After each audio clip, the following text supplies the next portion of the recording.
Hey guys, Short Midget here. So some of you guys that watched the video that I made on the Franken gun will recognize this. This is the same gun. Now I ended up selling it to a customer. Basically he sent me two of his guns and they were in awful shape. Probably the worst AEGs that I've ever seen. The AK was probably like 4 years old. Exploded piston. There was teeth popped on almost all the gears. Just crazy issues basically. And so I told him, like, there's almost nothing I can do. The selector switch threads are stripped. It's missing multiple screws. It's a mess, basically. The M4 is a mess, too. It's a Lancer Tactical. Complete plastic body. The whole barrel assembly, literally I can take my hand and I can move it up and down. The hop-up was broken. The bucking was smushed into the hop-up unit. Stock SRC internals in it, garbage internals, not even worth upgrading. So basically what ended up happening is I put the money that I charged him on the M4, the tech fee, I put it towards this gun, and then plus he gave me $100 for this. So technically he got this gun for $135, and then I put all the upgrades that was in his AK and put them into here. Now there's one upgrade that I did not take out of the AK, and that is the MOSFET. So I'm still working on the AK. The M4 is just garbage. It's just a pile of trash, pretty much. So the AK I'm still going to try to get to work. It's going to have the GMP gears and GMP piston and a few other GMP parts that were in this, plus I think it's a nuke FET. That's what the AK is going to have. This, I'll get into the internal portion a little bit later, but it's got a lot of SHS stuff. So let's just start from the front. I'll go over this quick because if you saw the other video, you don't want to see the external. Alright, let's start from the back. So I'm going to go over this stuff quick because if you saw the other video, then this is just extremely repetitive. So this is a crane stock, M4 crane stock. I have an 11.1 1200 milliamp. So here's the Nanotech battery. It's a 15 to 25 C11.1, so it's fairly low C. It's a low power 11.1. This exact battery on this setup in the Franken gun video was getting 24 rounds a second, and as you'll see when I chrono this, with the exact same battery, just by swapping the gears to lower ratio, it just shoots a lot faster. Metal buffer tube, ambi sling mount, metal body. It is kind of a hefty body. It's like a pot metal rather than, you know, a nice aluminum. It's cheaper, but if you don't drop this, you're not going to break it. Under standard wear and tear, just basically playing with it and, you know, handling it, it's not going to break. But if you drop it on concrete, you might do damage. It's got the Colt trademarks. Again, it is metal, so it's going to be more solid, per se, than a plastic one. Standard pistol grip. It's got the RAS rail, kind of the KAC style. It's a little loose, but nothing that was anywhere near as loose as the front assembly on his Lancer Tactical.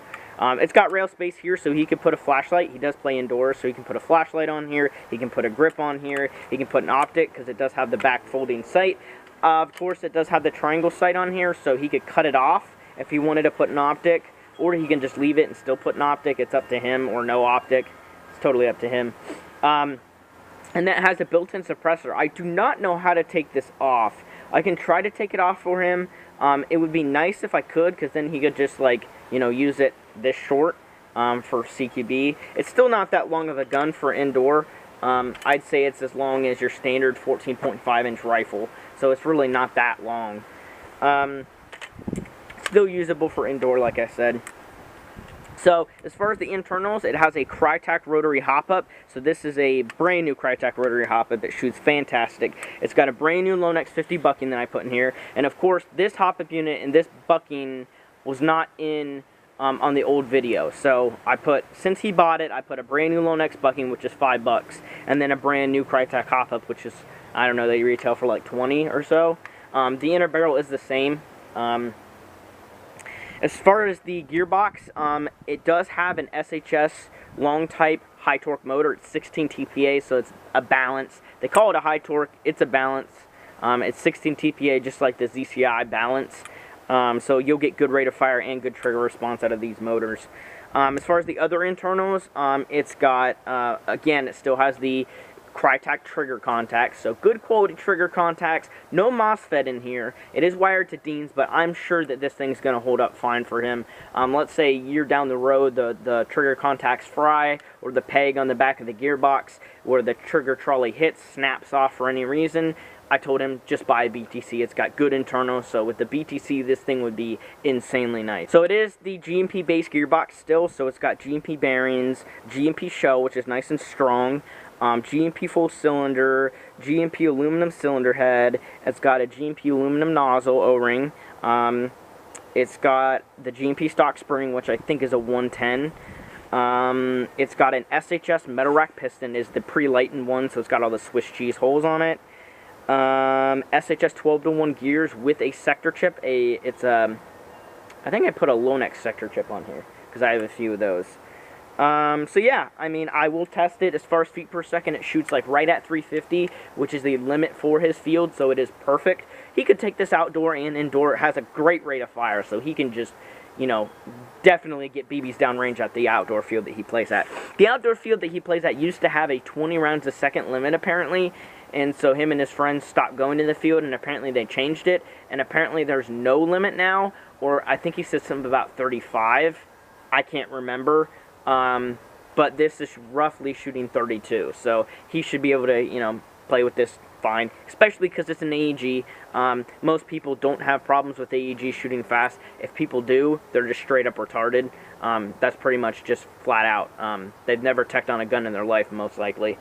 Or if they had upgraded their gun, they've put a new bucking or new barrel, or they've taken their motor out and put it back in and they think they're a god tech. Now, I included with this gun a brand new King Arms flash mag. It does work. I'm not going to shoot it with this because he sent me, he has like 5 of these Elite Force mags, and he wanted me to test, well, I wanted to test to make sure these feed in his guns before I return them to him, basically.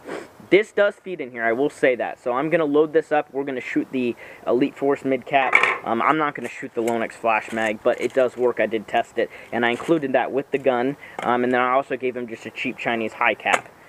Alright, so this is with the hop-up adjusted. Let's see how hard it shoots. 348.6. I'm not going to even do the 348.6 again. Wow. 346.3. 346. 342. 345. 342. 345. 345. 343. 334. So there's a drop in FPS. 348, 336, 337, 350. So there's some drops there. It was very, very consistent at the beginning, but there's a few drops here and there. It is between 350 and like 335. So good FPS for indoor, even outdoor with the rate of fire that it does shoot, he can definitely compete. Because of course 350 FPS is really at a disadvantage when it comes to power and how fast the BB's getting out there. So it's nice to have the rate of fire to be able to have the up on stock gun users, pretty much. So it does have 12-to-1s with an SHS high torque. Again, with this exact same battery, with the Crytac motor that was in here, I was shooting 24 rounds a second. With this with the 12-to-1s and the Crytac motor, it was chronoing at 30. So it 2 rounds a second difference between the Crytac motor and the SHS motor. As far as total rounds per second between the gear ratio, it's about 5 rounds a second, and just the gear ratio with the same battery and the same motor compared to the 18-to-1s to the 12-to-1s. So pretty good rate of fire jump, and swapping the motor to an SHS also gave it a rate of fire jump. 30.29.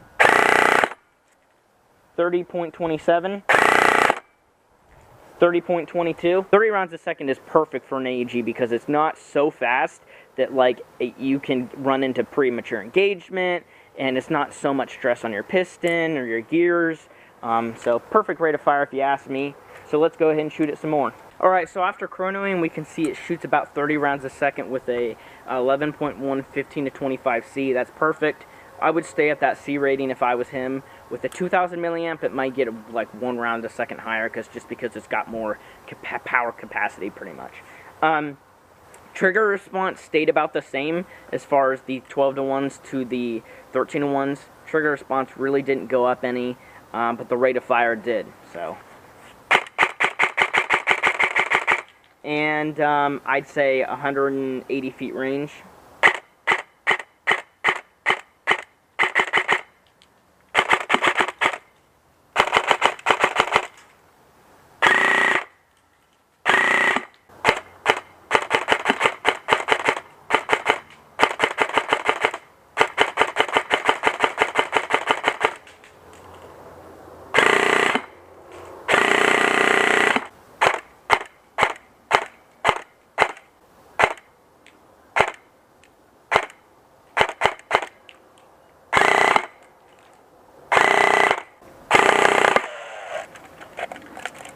It's out of ammo.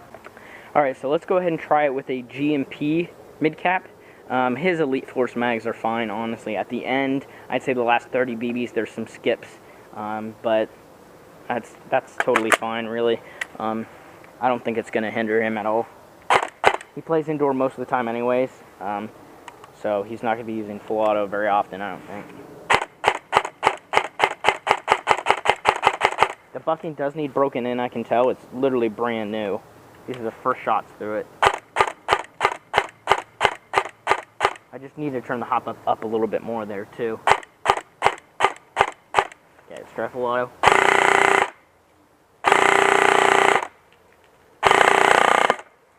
So, feed's fine. So yeah, overall, pretty good performance. I think he'll be happy with it. Shoots really dang good. But overall, the gun shoots really, really good, even with trigger response. Still really nice. It does precock a little bit, actually quite a bit, so that's where that aids in the great trigger response. So if you have any questions about this gun or anything else, go ahead and let me know. Stay tuned for more videos. I do have more guns to work on, so I will be posting some more videos on guns. So I'll see you guys in the next video.